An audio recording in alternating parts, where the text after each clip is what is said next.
మోడీ గారు ఏదైతే నిర్ణయం తీసుకున్నారో చాలా బాధాకరం.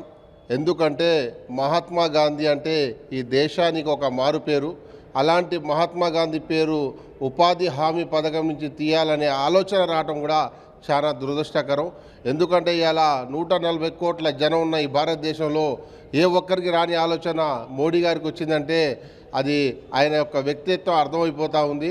ఈరోజు గ్రామీణ ప్రాంతాలలో ఎన్నో పనులు చేసుకొని 100 రోజుల పనులు సోనియా గాంధీ గారు, మన్మోహన్ సింగ్ గారు ప్రధానమంత్రిగా ఉన్నప్పుడు సోనియా గాంధీ గారు యూపీఏ పర్సన్గా ప్రతి ఒక్కరు కూడా ఆకలితో ఉండకూడదు, ప్రతి ఒక్కరు కూడా కడుపు నిండా భోజనం చేయాలని చెప్పేసి 100 రోజుల హామీ పని ఏదైతే ఇచ్చారో దానికి మార్పులు చేర్పులు చేస్తా, దాని పేరు మారుస్తా అని చెప్పేసి ఈ కొత్త నాటకాలు ఏదైతే చేస్తున్నారో మోడీ గారు, అది మీకు తగదు. ఎందుకంటే మీరు మోడీ ఒక ప్రధానమంత్రిగా ఉన్నారు కాబట్టి మీరు ఇంకేమైనా కొత్త పథకం తీసుకురాని మీ పేరు పెట్టుకొని తప్పితే ఉన్న పేరు తీసేసి లేనిపోని చికాకులు పెట్టడం కరెక్ట్ కాదు.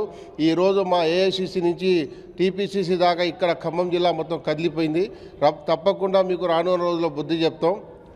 ఎందుకంటే మీరు చేసేది ఇది చిన్న పని కాదు, ఇది చాలా పెద్ద పని. అనవసరంగా దీంట్లో మీరు జోక్యం చేసుకుంటా ఉన్నారు. మీకు 1-2 సార్లు కాదు 3 సార్లు గద్దె మీద పెట్టినా కూడా జనం మీకు బుద్ధి వచ్చి మంచిగా పనులు చేయాలి తప్పితే ఇలాంటి చిల్లర పనులు చేసేసి మీకున్న వాల్యూని తగ్గించుకోవటం అది మంచి కాదు సార్. బీజేపీ పార్టీలో ఉన్న రాష్ట్ర నాయకులు కానీ, కిషన్ రెడ్డికి, బండి సంజయ్ కానీ మీ అందరికి కూడా ఒకటే విన్నపము, మీ మోడీ గారికి చెప్పి ఇలాంటి పని మానుకోవాలని చెప్పేసి తెలియజేస్తూ, మరియు కాంగ్రెస్ పార్టీ లేని పక్షంలో ఈ యొక్క ఉద్ధృతాన్ని చాలా ఉవ్వెత్తున తీసుకుపోయి తప్పకుండా ప్రజల వెనకాల నిలబడటంలో కాంగ్రెస్ పార్టీ ఎప్పుడు వెనకాడలేదు, ఈరోజు కూడా వెనకాడదని తెలియజేస్తూ